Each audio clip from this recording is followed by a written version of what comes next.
कि उन्हें 14 वर्षों के वनवास पर जाना होगा और वन में रहकर अपना जीवन बिताना होगा, तो भगवान राम अपने पिता के इस निर्देश से जरा भी विचलित नहीं हुए। उनके लिए उनके पिता की जो इच्छा थी वो सबसे महत्वपूर्ण थी। देखिए, इसमें एक सीखने की बात यह भी है कि एक ऐसा राजकुमार जो अपने राज्याभिषेक का इंतजार कर रहा है, अगले दिन उसे राजा बन जाना है, और राजा बनने की बजाय उसे खबर मिलती है कि राजा नहीं बल्कि वो वनवास पर जा रहे हैं। उन्होंने उसे भी सहर्ष स्वीकार कर लिया। और जीवन में बिल्कुल ऐसा ही होता है। जीवन में आप नए साल को तो मनाते ही हैं, लेकिन नए साल के अलावा साल तो बदलता है, लेकिन पुराने साल में भी हर क्षण नया होता है, हर पल नया होता है, हर सेकंड हर मिनट नया होता है। और उस नए क्षण में कुछ भी हो सकता है जो आपकी उम्मीदों के परे भी हो सकता है। और यही भगवान श्री राम के साथ हुआ। उनका राज्याभिषेक होने वाला था, लेकिन उन्हें वनवास का आदेश मिला।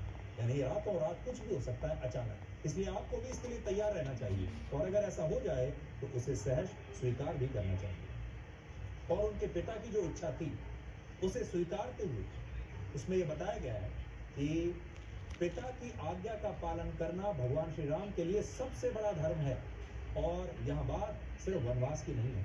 भगवान विशाल सेना के होते हुए भी सिर्फ इसलिए भगवान श्री राम से ये युद्ध हार गया क्योंकि उसने मर्यादाओं का मान नहीं रखा और वो चरित्रहीन हो गया। जबकि राम और उनकी सेना इस युद्ध को इसलिए जीत पाए क्योंकि वो चरित्रवान थे। उन्होंने मर्यादाओं को अपनाया था और मर्यादाओं को कभी त्यागा नहीं। तीसरी सीख यह है कि अपनों का साथ बहुत आवश्यक होता है।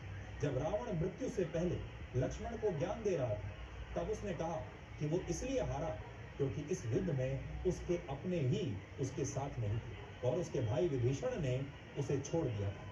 लेकिन लक्ष्मण पल पल राम के साथ रहे, और इसलिए रावण इतनी विशाल सेना होते हुए भी इस युद्ध में हार गया। चौथी सीख ये है कि कई बार आक्रामकता और क्रोध भी जरूरी होता है। इसलिए रामचरितमानस में कहा गया है कि भय बिन प्रीत न हुई, भय बिन प्रीत न हुई। लंका पर आक्रमण के समय श्री राम ने बहुत आदर के साथ समुद्र से मार्ग देने को कहा। 3 दिन बीत गए, लेकिन जब समुद्र पर इस आग्रह का कोई असर नहीं हुआ, तब श्री राम समझ गए कि अपनी शक्ति से समुद्र के अंदर भय उत्पन्न करना अब अनिवार्य हो गया है। यही मंत्र व्यवहारिक जीवन